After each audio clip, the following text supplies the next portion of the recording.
जय हिंद प्यारे बच्चों, वेल्डन परिवार में आपका स्वागत है। आज हम द्विघात समीकरण पढ़ने जा रहे हैं। इससे पिछले कक्षा में भी हम आपको बहुपद पढ़ाए थे। बहुपद और द्विघात समीकरण दोनों में कुछ क्वेश्चन मिलता जुलता है। अब हम आते हैं द्विघात समीकरण में। द्विघात समीकरण का कुछ मूल बिंदु होता है, मूल पॉइंट होता है, उसको हम जान लेते हैं। क्या है देखिए, अगर आपको यहाँ पर देखिए इस साइड आपको दिया हुआ है, लिख दिए हैं। देखिए विविक चर अगर आपको कहेगा विविक चर निकालने के लिए तो d बराबर बी स्क्वायर माइनस 4ac ये फार्मूला होता है। विविक चर ज्ञात करने के लिए ये फार्मूला होता है। अब हम देखिए x बराबर एक फार्मूला होता है। जब आपको द्विघात समीकरण को हल करने के लिए कहेगा फार्मूला के द्वारा, सूत्र के द्वारा, तो ये फार्मूला लगाएंगे x बराबर minus b plus minus root under b square minus 4ac बटे 2a। इस फार्मूला पर रखेंगे, बनाएंगे। एक तो ऑब्जेक्टिव में भी आता है और सब्जेक्टिव में भी आता है इस फार्मूला पर बैठा के बनाने के लिए। अब हम देखिए अगला पॉइंट लिखे हैं, एक द्विघात समीकरण ax square plus B X plus C बराबर 0। इसी को हम क्या कहते हैं हम लोग? द्विघात समीकरण। पावर क्या है? 2 है ना, द्विघात समीकरण होता है। अब हम देखिए कुछ मूल पॉइंट 3 को लिखे हुए हैं। 2 भिन्न वास्तविक मूल होते हैं। जब मेरा क्या हो जाएगा, d से बड़ा हो, d का वैल्यू बड़ा हो जाएगा 0 से, मतलब d का वैल्यू क्या होता है? B square minus 4ac। ये किसका वैल्यू होता है? d का वैल्यू होता है। देखें यहाँ d का वैल्यू होता है ना बच्चों। आप देखिए यह है बी स्क्वायर माइनस 4ac बड़ा होना चाहिए किससे? 0 से। तब क्या हो गया? मूल बिंदु क्या हो जाएगा? 2 भिन्न और वास्तविक मूल हो जाएगा। अब देखिए अगर 2 बराबर मूल कब होंगे? जब बी स्क्वायर माइनस 4ac बराबर 0 हो, या इस तरह का हो, या इसी को लिख सकते हैं d का वैल्यू क्या हो? 0 हो। d का वैल्यू क्या होना चाहिए? 0। तो क्या हो जाएगा? मूल बराबर हो जाएगा। जब हमको कोई वास्तविक मूल अगर नहीं है तो क्या होना चाहिए? d का वैल्यू जो है बड़ा, d का वैल्यू छोटा होना चाहिए किससे? 0 से। अगर 0 से छोटा हो जाएगा किसका वैल्यू? d का वैल्यू, समझ जाइए क्या कोई मूल वास्तविक नहीं है। तो इसीलिए d का वैल्यू क्या होता है? बी स्क्वायर माइनस 4ac होता है फार्मूला। बड़ा है d, इससे बड़ा है कौन? 0 बड़ा है। ये मूल पॉइंट है। और हम देखें पिछले कक्षा में हम भी आप लोग को पढ़ाए थे, कौन चैप्टर पढ़ाए थे आपको? बहुपद पढ़ाए थे। बहुपद जो आपको पढ़ाए थे उसमें देख लेते हैं क्या क्या हम पढ़े थे। अब क्योंकि उसका भी इसमें यूज होता है। अब हम आपको बताए थे ax square plus B X plus C बराबर 0। आपको हम बताए थे जो x स्क्वायर का गुणज होता है वो a का वैल्यू होता है, जो x का गुणज होता है b का, जो स्वतंत्र होता है c का। जैसे आपको बताए थे 2x square plus B x 2x square plus 3x plus 9, तो a बराबर क्या हो जाता था? 2 हो जाता था। b बराबर क्या होता था? 3 हो जाता था। c बराबर क्या होता था? 9 होता था ना बच्चों। और आपको बताए थे अल्फा प्लस बीटा बराबर बताए थे माइनस बी बाय ए बताए थे। आपको ये फॉर्मूला बताए थे अल्फा प्लस बीटा बराबर शून्यंकों का योगफल minus B by A. Minus B bye क्या बताए थे? ए। और अल्फा इंटू बीटा बराबर बताए थे अल्फा इंटू बीटा बराबर सी बाय ए। ये भी हम आपको पिछले कक्षा में बता चुके हैं। इसका भी हम यूज करेंगे अभी। अब हम आते हैं सवाल पर आते हैं। सवाल नंबर 1 देखते हैं हम लोग। ये सब का यूज करेंगे, देख लीजिएगा कैसे यूज करते हैं। अब हम देखिए सवाल नंबर 1। सवाल नंबर 1 क्या? द्विघात समीकरण px square plus qx plus c बराबर 0 के मूलों का योगफल निम्नलिखित है। देखिए बच्चों सवाल नंबर 1 क्या? px square plus qx plus c बराबर 0। अब इसमें a का वैल्यू क्या हो गया? x स्क्वायर का गुना p, b बराबर क्या हो गया आपको? q, स्वतंत्र जो है c ही रहेगा। अब अल्फा प्लस क्या कहता है? शून्यंकों का योगफल निकालने के लिए मूलों का योगफल अल्फा प्लस बीटा बराबर क्या होता है? माइनस बी बाय ए। यही होता है। अब देखिए अल्फा क्या हो गया मेरा? देखिए alpha plus beta minus B by A. B का वैल्यू क्या है आपको? q है। और a का value minus B by A का वैल्यू क्या है? p। देखिए इस तरह का आंसर है माइनस क्यू बटे पी, माइनस क्यू बटे पी, माइनस क्यू बटे पी। देखिए आंसर नंबर क्या है आपको? डी नंबर का आंसर क्या हो जाएगा आपको? D number. सवाल नंबर दूसरा देखते हैं। सवाल नंबर 2। सवाल नंबर 2 में देखिए क्या कह रहा है। सवाल नंबर 2 में कह रहा है आपको, देखिए 2 नंबर का सवाल देखिए A square P square X square minus Q square बराबर 0, क्यू स्क्वायर बराबर 0। इस तरह का बच्चों दिया हुआ है ना। अब देखिए इसमें क्या करते हैं हम लोग, अगर हमको क्या है A square P square X square बराबर क्यू माइनस में है, इधर भेजेंगे तो क्या हो जाएगा, प्लस में हो जाएगा। नहीं, माइनस में था प्लस में हो गया। अब देखिए ये दोनों क्या है, यहाँ बीच में गुणा है, एक्स स्क्वायर बराबर क्या हो गया, इसको इधर भेजेंगे तो क्या होगा, गुणा में है तो भाग में हो जाएगा, बटे ए स्क्वायर और पी स्क्वायर। नहीं, अब ये स्क्वायर में है, उधर जाएगा तो रूट में हो जाता है, प्लस माइनस एक्स बराबर रूट अंडर क्यू स्क्वायर बटे A square P square plus minus. नहीं, अब देखिए प्लस माइनस क्यू दो गो है, एगो बाहर, वर्गमूल में दो गो में एगो बाहर होता, यहाँ है ए हो जाएगा, यहाँ पी स्क्वायर है तो एगो पी हो जाएगा, यही वैल्यू हो जाएगा आपका। इस तरह का देखिए वैल्यू है प्लस माइनस क्यू बटे A P, A Q A क्या है आपको ए पी, कहाँ पर है देखिए plus minus Q A P है ना, आंसर नंबर क्या हो जाएगा आपको डी हो जाएगा। अब देखिए आपको सवाल नंबर 3 नंबर का सवाल देखिए क्या कह रहा है, 3 नंबर द्विघात समीकरण 2x square minus 5x minus 3 बराबर 0 का मान क्या होगा। देखिए 2x square minus 5x minus 3 बराबर 0, ये द्विघात समीकरण है, क्योंकि यहाँ देखिए पावर क्या है 2 है ना, द्विघात समीकरण है। अब देखिए हम क्या बताएं, द्विघात समीकरण को हल करने शुरू और लास्ट को गुणनखंड करना, गुणा करते हैं, 2 गुना 3 बराबर क्या 6 को हम तोड़ते हैं,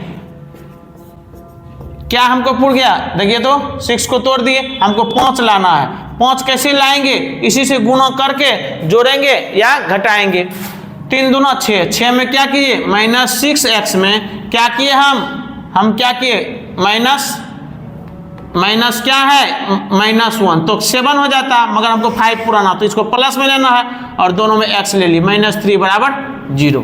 नहीं, अब देखिए हमको, अब ये दोनों में कॉमन क्या है 2 कॉमन है, और क्या है मेरा यहाँ 2 निकाल लिए तो क्या बचा मेरे पास 2, और क्या कॉमन है x भी कॉमन है ना, 2x कॉमन निकालिए तो क्या बचा x माइनस भागा दे दिए 2 में 6 में क्या हो गया 3। अब देखिए +1 कॉमन है, क्या हो गया मेरा x माइनस 3 बराबर 0। देखिए ये दोनों सही है ना, x माइनस 3 समझिए मेरा यहाँ तक गुणनखंड क्या है सही है। अब हम x माइनस 3 कॉमन ले लिए, x माइनस 3 कॉमन ले लिए, बचा क्या यहाँ पर 2x बचा, यहाँ पर क्या बचा बच्चों 1 बचा, बराबर क्या होगा 0। अब देखिए चूंकि x माइनस 3 बराबर 0, x बराबर क्या निकल माइनस में इधर आया तो प्लस में, एक तो ये निकल गया शून्य, दूसरा देखिए 2x + 1 बराबर 0, 2x बराबर ये प्लस में इधर आया तो माइनस में हो गया, x बराबर -1/2, एक क्या निकल गया x का वैल्यू -1/2, एगो निकल गया 3। देखिए मैं x का वैल्यू देखिए क्या दिया वहां पर, x का वैल्यू क्या दिया -1/2, यही हो गया आपका वैल्यू। अब हम देखते हैं सवाल नंबर 4 पर, देखते हैं क्या हो गया बच्चे x बराबर -1/2। अब यहाँ देखिए यहाँ पर a का जो वैल्यू है, x का वैल्यू क्या है -3, क्योंकि माइनस छूट गया था तो हम माइनस दिए हैं -3, इसलिए यहाँ अगर प्लस में हो जाता तो ये भी मान हो जाता, यहाँ माइनस में है, लिखने में थोड़ा मिस प्रिंटिंग हो गया था, तो x का वैल्यू क्या हो गया मेरा, x का वैल्यू क्या -1/2 हो गया। अब हम देखिए आगे का सवाल में देखते हैं, सवाल नंबर हम लोग 4 देखते हैं। सवाल नंबर 4 देखिए क्या है बच्चों, सवाल नंबर 4 में देखिए आपको यदि अल्फा और बीटा द्विघात बहुपद fx बराबर x² - 7x + 10 के मूल हो तो अल्फा प्लस बीटा स्क्वायर का मान क्या होगा। इस तरह का है, देखिए सवाल नंबर 4, आप x² - 7x + 10 है, a का वैल्यू क्या हो गया 1, यहाँ 1 है 1 हो गया, b बराबर क्या -7, c बराबर क्या 10, अल्फा प्लस बीटा बराबर क्या होता है -b/a होता, अल्फा प्लस बीटा बराबर -b/a, ये फॉर्मूला होता है। देखिए माइनस b का वैल्यू क्या है -7 और a का वैल्यू क्या है 1, बराबर क्या निकल गया आपको 7। आपको निकालने के लिए क्या कह रहा है अल्फा प्लस बीटा पर होल स्क्वायर। अब देखिए अल्फा प्लस बीटा का वैल्यू क्या निकला है 7 पर स्क्वायर, क्या हो जाएगा 2 बार गुना कीजिए, 7 × 7 क्या हो जाएगा आपका 49, क्या हो जाएगा बच्चों आपका 49 है, देखिए तो है बी नंबर का, मार लेंगे टिक किसमें बी नंबर का। अब हम देखते हैं सवाल नंबर 5।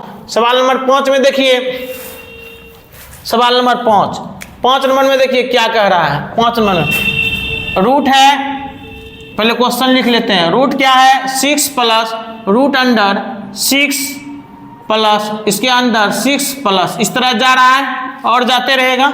अब अगर इस तरह का सवाल हो, अब देखिए सब जगह क्या है प्लस है ना, अगर सब जगह प्लस हो तो देखिए पहले हम क्या करते हैं 6 का गुणनखंड तोड़ते हैं। ये 6 है ना, सिर्फ 6 का गुणनखंड तोड़िए, क्या टूट गया 2 और 3 टूटा। अब देखिए 6 का अगर यहाँ क्या है प्लस है, अगर प्लस रहेगा तो बड़ा वाला मान होता है जो गुणनखंड टूटता है, क्या हो जाएगा आपको 3, क्या हो जाएगा 3। अगर यहीं पर रहता आपको माइनस रहता तो क्या आंसर होता, छोटा वाला 2 हो जाता। अगर यहाँ पर मगर क्या है सब जगह प्लस वाला तो क्या हम लेंगे 3 लेंगे, तो किसमें टिक मारेंगे हमको 3 में, बी नंबर हो गया आंसर। अब आगे का क्वेश्चन देखते हैं, सवाल नंबर 6। सवाल नंबर 6 देखिए, 6 में कहता है आपको द्विघात समीकरण 6 नंबर का देखिए कह रहा है आपको 3x² माइनस 2x प्लस 1/3 बराबर क्या है 0, यही है ना। अब एक बताइए बच्चे, a बराबर क्या हो जाएगा 3, b बराबर क्या हो जाएगा -2, c बराबर क्या हो जाएगा 1/3, यही ना होगा। आप बताइए आपको निकालने के लिए क्या कह रहा है, थोड़ा यहाँ देखिए विविक चक्र। अब विविक चक्र क्या होता है, d बराबर क्या आपको बताए, d बराबर क्या होता है b² - 4ac, यही ना होता है फॉर्मूला। बहुत बार क्वेश्चन पूछा गया है, 2 नंबर में भी पूछा जाता है, सब्जेक्टिव में भी और ऑब्जेक्टिव में भी पूछा जाता है। तो हम देखिए यहाँ b का वैल्यू क्या है, b का वैल्यू क्या -2 पर स्क्वायर -4 इंटू a का वैल्यू क्या है 3, c का वैल्यू क्या 1/3, कट गया 3 क्या हो गया 2 2 ना 4, ये 4 बराबर क्या हो गया 0। क्या निकल गया विविक चर, d का वैल्यू 0 है। आपको देखिए ए नंबर का आंसर हो जाएगा। अब देखिए हम आगे का सवाल नंबर 7 देखते हैं। सवाल नंबर 7 में क्या कह रहा है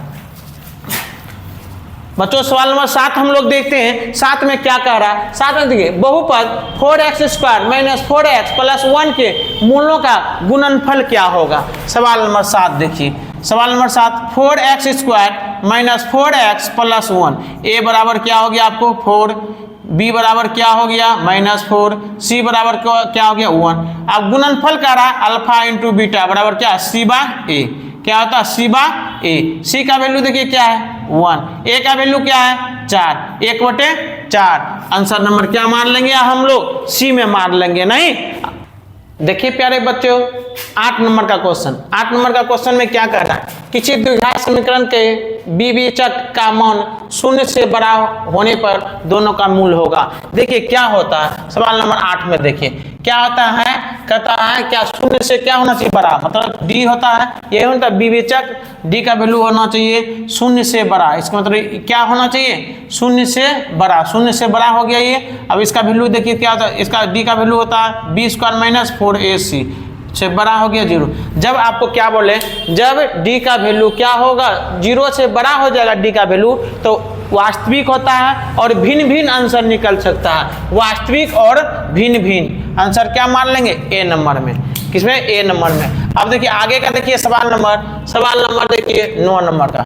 9 नंबर में क्या कहता है, समीकरण ax² + bx + c = 0 का मूल समान होंगे यदि, यही है ना। देखिए क्या कह रहा है ax² + bx + c = 0, a बराबर क्या हो गया a, b बराबर क्या हो गया b, c बराबर क्या हो गया c, नहीं d बराबर क्या होता है 0, तथा मूल क्या समान, d का वैल्यू b² - 4ac = 0, नहीं। अब देखिए b² रहने दिए, इसको इधर भेज देंगे तो क्या हो गया +4ac। देखिए इस तरह का है आंसर। देखिए तो कितना नंबर में है आपको, क्या नंबर में है ए नंबर का आंसर हो जाएगा।